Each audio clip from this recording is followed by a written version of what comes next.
Est-ce à la France de faire ses efforts? La France émet beaucoup moins de dioxyde de carbone, par exemple, qu'un pays comme la Chine ou même comme l'Inde, sans parler des États-Unis. Est-ce vraiment nous qui pouvons faire des efforts pour atténuer le changement climatique? Vous votez sur Twitter, vous nous appelez 0826 300 300. Jean-Luc Benamias. Est-ce à la France de faire des efforts, Jean-Luc Benamias? Alors, manifestement, Jean-Luc Benamias fait des efforts pour essayer de se reconnecter. On va le retrouver dans quelques instants sur Sud Radio. Véronique Langlais, vous aussi, vous êtes écologiste, en quelque sorte, depuis longtemps. Je pense qu'on l'est tous plus ou moins, mais on n'est pas tous affichés écolo. Pour moi, un écolo, c'est quelqu'un qui fait attention à sa consommation d'eau, à ce qu'il achète, à son mode de vie. C'est pas quelqu'un qui va mettre en avant les éoliennes, le vélo électrique. Pour moi, quelqu'un d'écolo, c'est pas quelqu'un qui roule en vélo électrique, c'est quelqu'un qui roule en vélo tout court. Personne ne nous a proposé de rouler en vélo ou vélo électrique dans cette émission. Je pollue encore plus que les autres. Mais pourquoi vous polluez, justement? En quoi polluez-vous? Parce que je roule en 2 roues. Par exemple, sur mon quotidien, je trie mes déchets. Je n'achète pas via Internet. J'achète en proximité. Alors c'est facile à dire, mais je pense que tous les petits gestes... Ça vient moins loin, ça pollue moins. Absolument. Voilà. Et je pense que c'est pas à l'État de faire des efforts, même si effectivement il a son rôle à jouer, mais c'est un effort collectif. C'est un effort individuel qui doit s'opérer et une prise de conscience collective.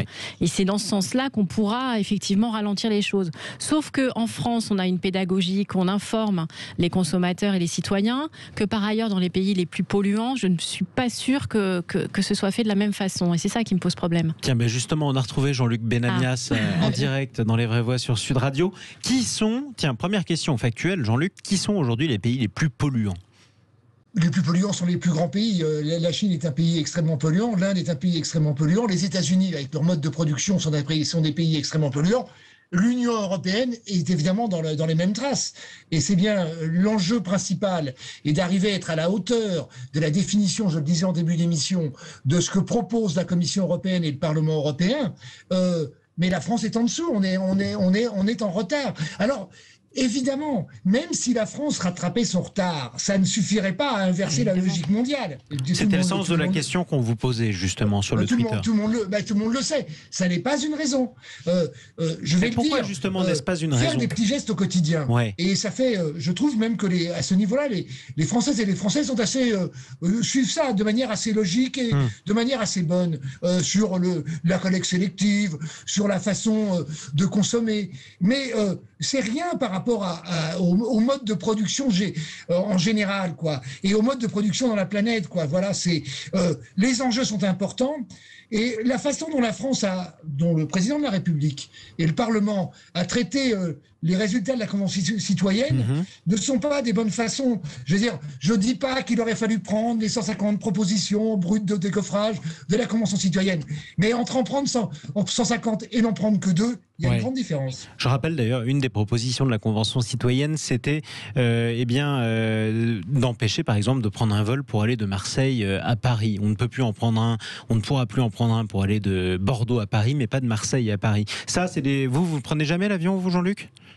Je le prenais beaucoup quand j'étais député européen. Vous m'excusez, quand j'allais à Strasbourg, j'avais pas vraiment beaucoup d'autres choix. Sinon, je mettais 6 ou 7 heures en TGV. Mais quand j'allais à Bruxelles, je ne prenais que le TGV. Voilà, et le gouvernement rappelle d'ailleurs qu'il investit beaucoup sur le ferroviaire. Est-ce que c'est vrai ou pas? On va en reparler. Voilà, vous n'êtes pas d'accord, Jean-Luc Benamias? Mais non, mais allez-y, pardon. On va en reparler, c'est pas très grave. On parlait justement, moi, quand j'écoute Jean-Luc Benamias, Arthur Delaborde, j'entends d'une part, corrigez-moi si je me trompe, Jean-Luc. D'une part, oui, c'est vrai qu'il faut qu'on fasse des efforts, mais si c'est pas la France qui peut inverser à elle seule le changement climatique, mais il faut qu'on en fasse quand même. J'ai presque envie de me dire, mais à quoi bon dans ce cas-là? Pourquoi arrêter de prendre l'avion si c'est pas le fait que nous prenions l'avion, nous qui ne sommes que 67 millions, à quoi bon arrêter? Oui, mais d'un autre côté, on n'arrangera pas les choses si on remet toujours la faute sur l'autre. Oui, peut-être, mais dans ce cas-là, c'est pas à nous de faire c'est pas nous qui allons changer. On peut servir, ça ne changera rien, mais on peut servir d'exemple aussi dans nos pratiques. Servir d'exemple. Oui, je suis assez d'accord. De toute façon, si personne ne fait rien pour lutter contre le réchauffement, on va pas avancer beaucoup sur cette question. Après, c'est vrai que la difficulté, c'est que les gestes du quotidien, finalement, on en parle beaucoup maintenant depuis plusieurs années, mais c'est assez peu quantifiable de réaliser les progrès qu'on a fait en la matière. Et c'est peut-être ça la difficulté, c'est que ça rend rend finalement assez peu palpable les efforts qu'on peut tous faire les uns et les autres. Ce sont des gouttes d'eau qui peuvent remplir un vase. Donc, oui, ce qui est quantifiable, par exemple, ce sont les transports routiers ou les non-transports routiers des marchandises. Oui. C'est très quantifiable. Voilà, le nombre de morts liés à la pollution de l'air aussi, par exemple. Par exemple aussi. Ça, j'entends bien, c'est beaucoup plus complexe à analyser. Hein. Oui. Est-ce que je ne dis pas que la pollution de l'air ne crée pas des morts trop importantes, mais je ne suis pas sûr que ce soit la seule raison des morts trop importantes, puisqu'on en voit d'autres nous tomber sur la tête depuis quelques mois et depuis plus d'un an et demi. Ça, c'est un fait aussi. Véronique Langlais, il y a aussi des pays qui ne veulent pas forcément faire autant d'efforts que d'autres. Vous parlez de montrer l'exemple. Parlons de l'Australie. Exactement. Il y en a qui ne veulent pas faire du tout d'exemple. Le Premier ministre australien a rebondi là-dessus en disant qu'il n'était pas question qu'il bouge d'un pouce tant qu'il n'y avait pas de proposition intéressante. Et puis, c'est quoi une proposition intéressante ? En fait, c'est parce qu'il y a quand même des coûts qui sont demandés aux différents États. Et lui, en gros, il faudrait que nous, Français, nous payions l'Australie pour qu'elle fasse les efforts qu'on fait gratuitement. Non, c'est qu'il veut pas signer de chèque en blanc dans un engagement où il a aucune visibilité. Par exemple.